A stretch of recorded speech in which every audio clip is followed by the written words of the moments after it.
दोस्तों, आज के इस वीडियो में हम बात करने वाले हैं कि अगर आपने अपना 12th साइंस स्ट्रीम से कंप्लीट किया है तो उसके बाद कौन कौन से करियर ऑप्शंस हो सकते हैं, या फिर आपको किस कॉलेजेस में एडमिशन लेना है, या फिर किस एंट्रेंस की प्रिपरेशन करनी है। और अगर हम 12th के बाद अपनी फर्दर स्टडी रेगुलर या किसी और बेसिस पे नहीं कर पाते हैं तो उसके बाद कौन से ऐसे career options as a job wise हो सकते हैं, तो उन सारे विषयों पे हम बात करने वाले हैं। तो दोस्तों बने रहिए आप हमारे साथ। और दोस्तों, अभी तक आपने हमारा ये चैनल सब्सक्राइब नहीं किया है तो प्लीज सब्सक्राइब करिए, क्योंकि यहाँ पे आपको regular smart study skills, motivation videos और एजुकेशन न्यूज से रिलेटेड वीडियोस मिलते हैं। तो नमस्कार दोस्तों, मेरा नाम है अमरीश और स्वागत है आप सभी का महात्मा जी टेक्निकल में।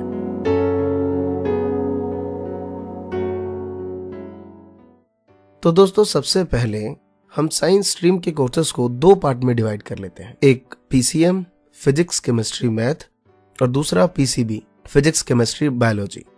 तो दोस्तों, सबसे पहले पीसीएम के बारे में बात कर लेते हैं कि पीसीएम से जब आप पास आउट होते हैं तो कौन कौन से कैरियर ऑप्शंस हैं। तो सबसे पहला है इंजीनियरिंग। इसका ड्यूरेशन जो है वो 4 ईयर का है।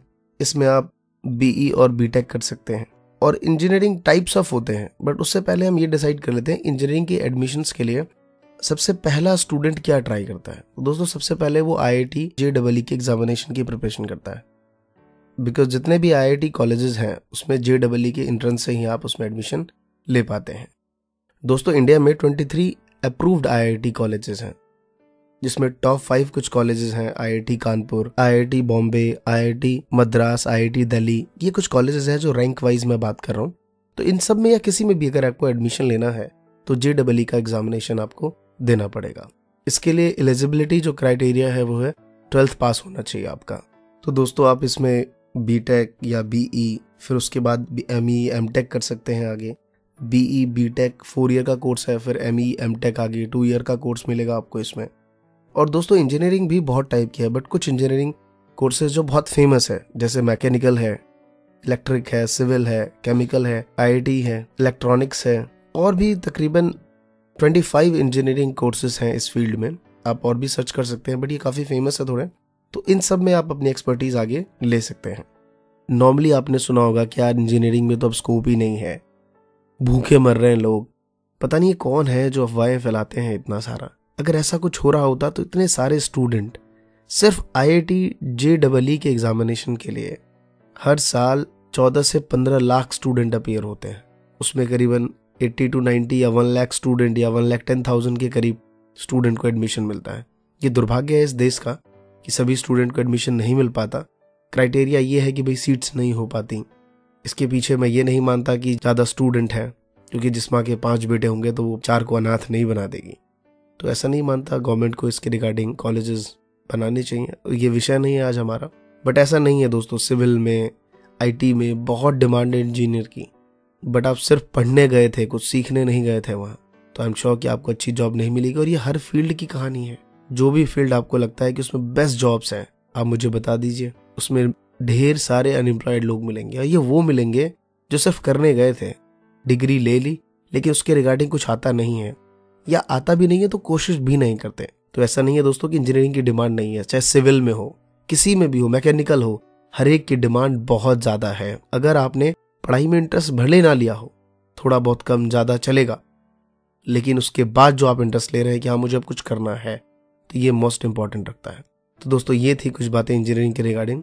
इसके बाद आता है बीएससी। जैसे ही आप 12th के बाद बीएससी करेंगे तो ये आपका 3 ईयर का प्रोग्राम रहता है।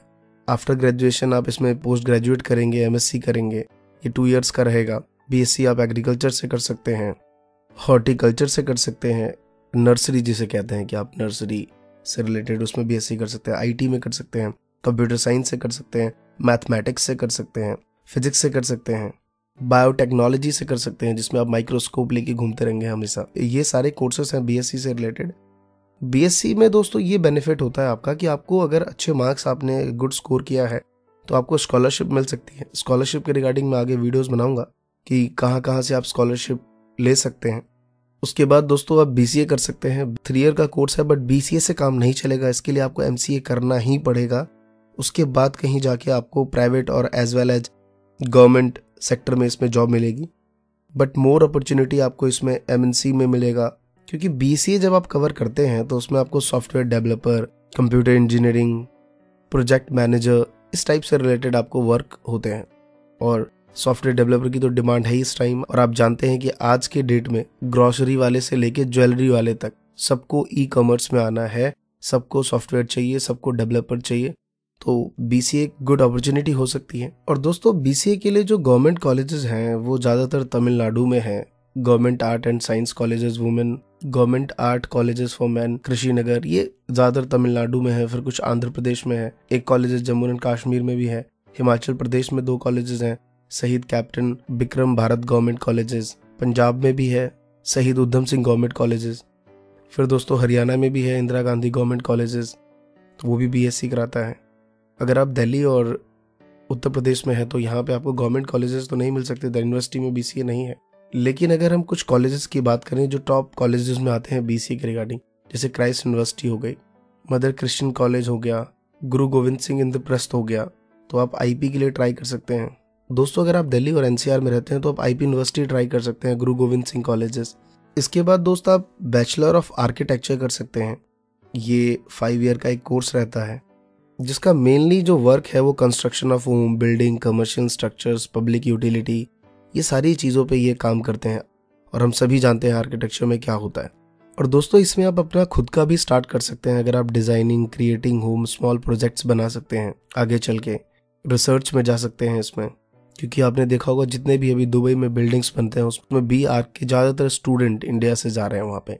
और दोस्तों इसके जो बेस्ट गवर्नमेंट कॉलेजेस हैं जैसे कि school of planning and architecture new Delhi, उसके बाद IIT कानपुर है, IIT रुड़की है, ये कुछ टॉप कॉलेजेस हैं। अगर आपका यहाँ सिलेक्शन नहीं होता है तो आप प्राइवेट कॉलेजेस से भी कर सकते हैं।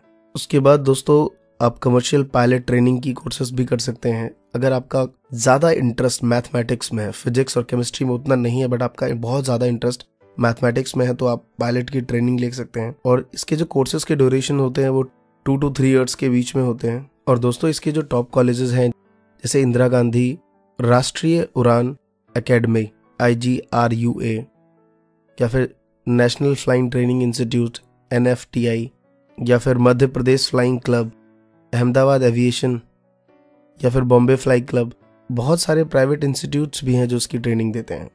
तो ये थे दोस्तों कुछ कोर्सेज और कॉलेजेस जो कि आप PCB से रिलेटेड, और भी बहुत सारे इंजीनियरिंग कोर्सेज हैं या ट्रेनिंग इंस्टीट्यूट्स हैं। तकरीबन 19 से 20 कोर्सेज ऐसे हैं जो स्पेशली साइंस स्टूडेंट के रिगार्डिंग PCB से हैं, तो आप उनके बारे में भी चेक कर सकते हैं। और दोस्तों आने वाले टाइम में मैं स्पेसिफिक हर एक टॉपिक पे एक सिंगल वीडियो भी बनाऊंगा, बट उसमें कुछ थोड़ा टाइम लग सकता है। और दोस्तों अब बात करते हैं हम PCB स्टूडेंट्स की। तो दोस्तों PCB में सबसे फेमस जो कोर्सेज है वो है MBBS। 5.5 ईयर्स का कोर्स रहता है, इसमें आपका ट्रेनिंग भी रहता है। और दोस्तों मुझे नहीं लगता कि किसी को ये बताने की ज़रूरत है कि MBBS के लिए टॉप कॉलेजेस कौन से हैं, बट फिर भी मैं बता देता हूँ। आई एम श्योर आपको ये पहले से पता होगा, जैसे कि एम्स हो गया Delhi, all India institute of medical science new Delhi, Christian medical college, तो ये कुछ कॉलेजेस हैं जो फेमस हैं। और दोस्तों अगर मैं आपको एक सजेशन दूंगा अपनी तरफ से कि बहुत से स्टूडेंट ऐसा होता है कि बायो तो ले लिया लेकिन आफ्टर 12th आगे इसमें करियर नहीं बनाना, तो मैं यहाँ पे कहूँगा आप साइकोलॉजी क्यों नहीं लेते। साइकोलॉजी में मानता हूँ आप ये कहेंगे सर ये तो आर्ट्स का स्ट्रीम है, लेकिन साइकोलॉजी कहीं ना कहीं आपको एक डॉक्टर की तरफ लेके जाता है।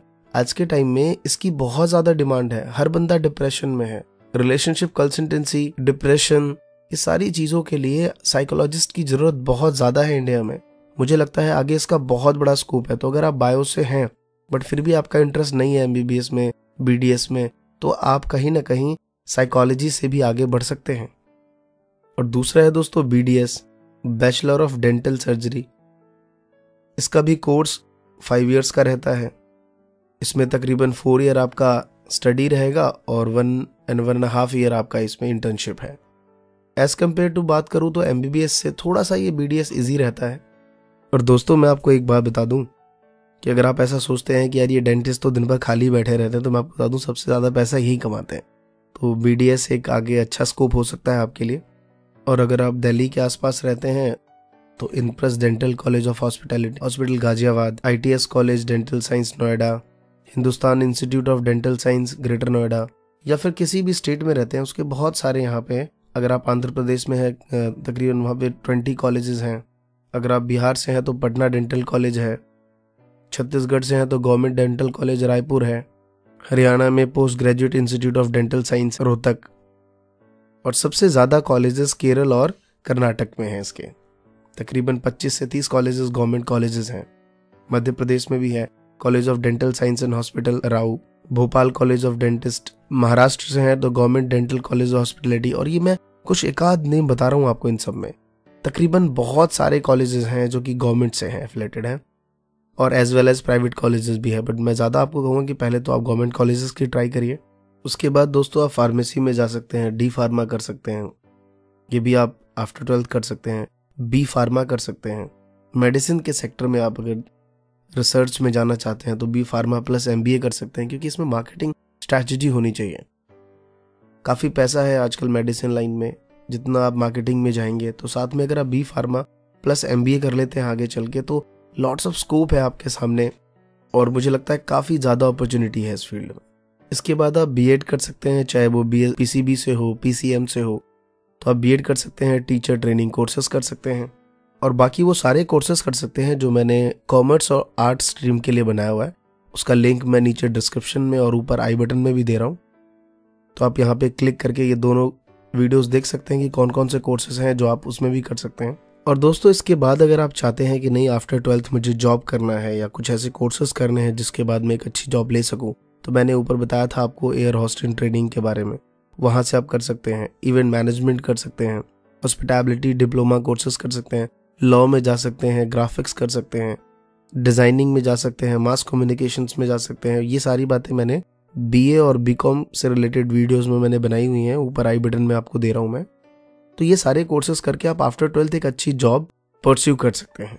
तो दोस्तों कैसा लगा आपको ये वीडियो, जरूर कमेंट करके नीचे बताइए। और कुछ और कोर्सेज के बारे में आप जानते हैं तो कमेंट में जरूर लिखिए, इससे कुछ और बच्चों को हेल्प मिल सके इस बेसिस पे। थैंक यू दोस्तों, जय हिंद, जय भारत।